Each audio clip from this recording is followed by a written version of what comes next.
Cara, não funcionou. Encerra. Próxima cena. Achou... Eles procurando... eu achei Muito sensacional legal. aquilo, cara. Muito legal, muito legal. E você falou uma coisa que é uma dos princípios do improviso, né?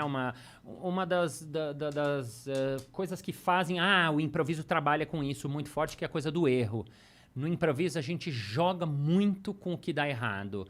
Porque, assim, como eu até fiz um episódio também falando disso, né? Porque muita gente confunde stand-up com improviso. Muita gente fala, parabéns, você é uma das referências do stand-up no Brasil. Eu nem Eu não faço isso Ou aí. quando- muita gente já chegou pra mim e falou assim, nossa, eu fui no stand-up da Tatá, adorei. Eu falei, então você não foi. Então. Eu te garanto que você não foi. Total. Você pode ter visto uma peça dela, uma novela, um improviso.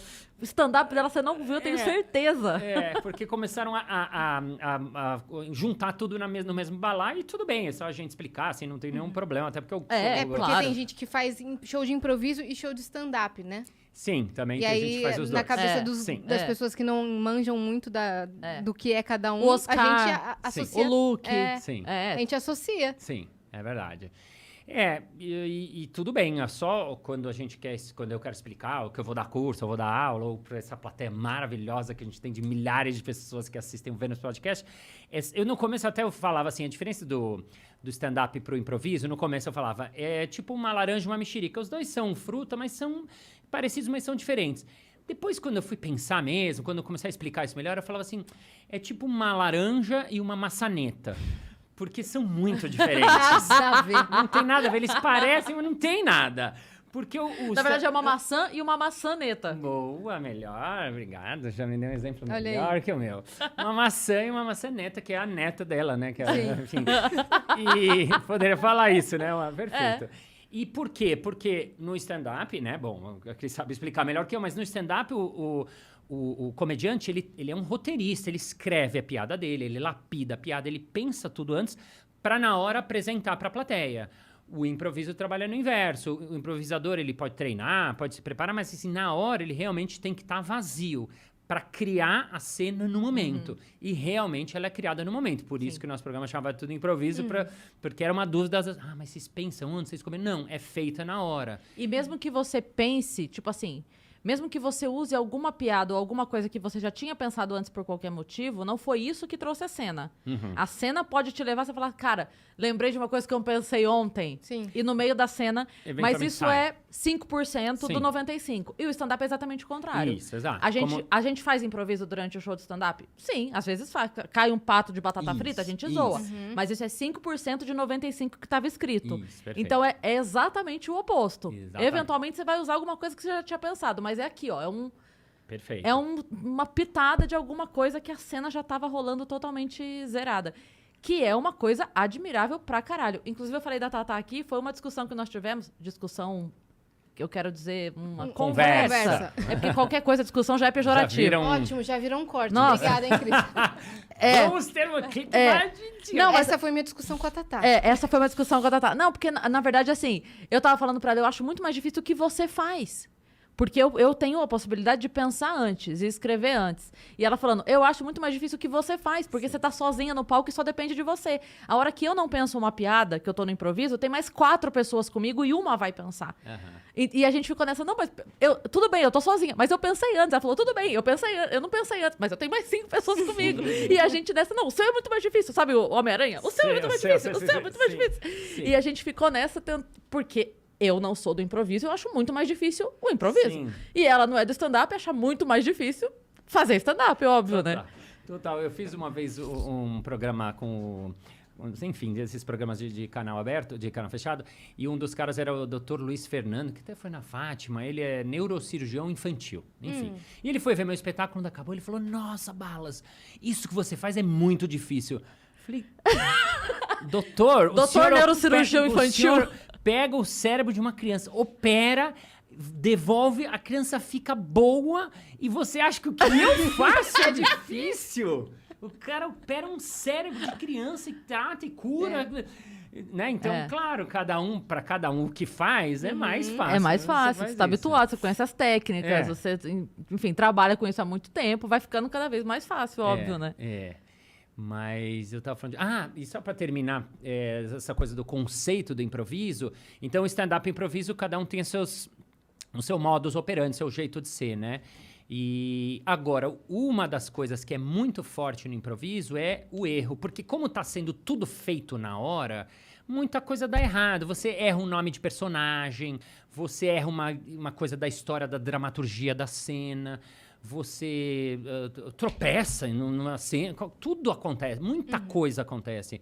Então, um dos exercícios que a gente faz no treino de improviso é esse de você estar mais à vontade com o erro, você brincar com o erro, você jogar o erro, você evidenciar o erro, porque daí você faz isso que você falou naquele exemplo de pegar uma coisa que talvez não funcionou e fazer ela funcionar. Ou, no mínimo, você se vulnerabilizar para a plateia e a plateia gosta de você, ela compra você e aí que ela ri, aí que ela conecta com você, e aí que ela gosta do seu espetáculo. Então, o erro é uma coisa muito legal pra gente, é uma chavinha que a gente liga depois de fazer improviso, porque o improvisador, ele não fica desesperado quando alguma coisa dá errado, ele fica com a sensação de podemos fazer alguma coisa aí, o que a gente vai fazer com isso aí? Isso acaba transpassando para sua vida também? Isso traz reflexos para sua vida, sei lá, sua capacidade cerebral mudou depois que você começou a treinar improviso? Olha, eu intuitivamente digo que sim, né? Os neurocientistas fazem esses experimentos e sim, bastante. Porque é músculo, né? O cérebro. Então, sim. Não sei quanto, não sei de que jeito, mas uma coisa que eu acabei indo parar no mundo das empresas e fazer palestras, eu dou aula e faço palestra, virei palestrante que não era uma vontade minha, exatamente porque eu saquei. E nem fui eu que saquei, na verdade eu ia fazer um show nas empresas e os caras falam, nossa, como é que vocês fazem isso aí? Então a gente no começo falava meio, a gente faz umas treinos, né? E aí eu mesmo fui estudando para trás para entender que isso que a gente faz pode ser muito legal na vida. Por quê? Porque quando você está aberto e disponível para aquilo que dá errado, para aquilo que não funcionou, para aquilo que chega de uma hora para outra, para a pandemia que fez virou sua vida ao contrário, eu acho que já é um belo de um exercício, porque você vai se acostumando a trabalhar no inesperado, a aceitação é um conceito que a gente trabalha muito forte, aceitar. Então, aceitar que errou e pensar de uma outra maneira. Exato, assim, na sua vida você fala, e a aceitação da ideia do outro, o que quer que o outro jogue, né? Você não fala não, o improviso não fala não pra ideia do outro, né? Isso, é um dos princípios do improviso. Se eu começo uma história falando assim, eu cheguei em casa e peguei meu bichinho, e na minha cabeça eu ia contar uma história inteira sobre cachorro, e ele, na hora, grita de trás assim, miau, acabou, a minha história agora é com gato. Dane-se toda a história que eu tinha pensado com o cachorro, eu acabei de jogar ela no lixo inteiramente, porque lá de trás ele fez um miau. Isso. Dane-se. Isso. Então a gente vai aprendendo a estar em cena, aberto, disponível, desapegando das ideias, porque exatamente esse exemplo que você dá, ele acontece muitas vezes numa cena. Ela fala pra mim, filho, você, né, entra em cena, filho, você... E imediatamente eu sou filho, eu digo sim, eu aceito. E aí eu tô pensando, bom, sou filho, o que você quer fazer hoje à tarde, Falo, e eu penso, puxa, já sei, vou sugerir da gente ir na casa do tio tal. E ela fala, você prefere tomar um sorvete ou você prefere jogar um jogo só nós dois? Então, imediatamente, aquela ideia, a casa do tio, tá, aquilo vai embora, eu tenho, vamos no sorvete. Então, a partir de um sim que um dá, o outro dá o outro sim, o outro dá outro sim, o outro dá outro sim, juntos a gente cocria uma cena que acontece na hora, única, irrepetível, que, né, nunca mais a plateia vai ver igual. Sim, única mesmo. Esses jogos de improviso, eles são universais? Ou eles foram criados para o programa? Como é que funciona? Eles são universo, tipo historinha que não tem ninguém é dono, sabe assim? Porque, assim, vários desses jogos foram inventados na década de 60, 70, por um cara chamado Keith Johnston, no Canadá. Ele inventou isso para quê? Para trabalhar os atores, ele sentia que precisava trabalhar a espontaneidade dos atores. Então ele começou a fazer alguns jogos, alguns exercícios, inventou alguns, e aí ele teve a ideia de apresentar isso fora da sala de aula, era uma universidade. Então ele foi lá no campus, ali num lugar, na quadra de basquete, e começou a apresentar para as pessoas que estavam passando. Ele começou a ver que as pessoas gostavam muito, porque não estava pronto.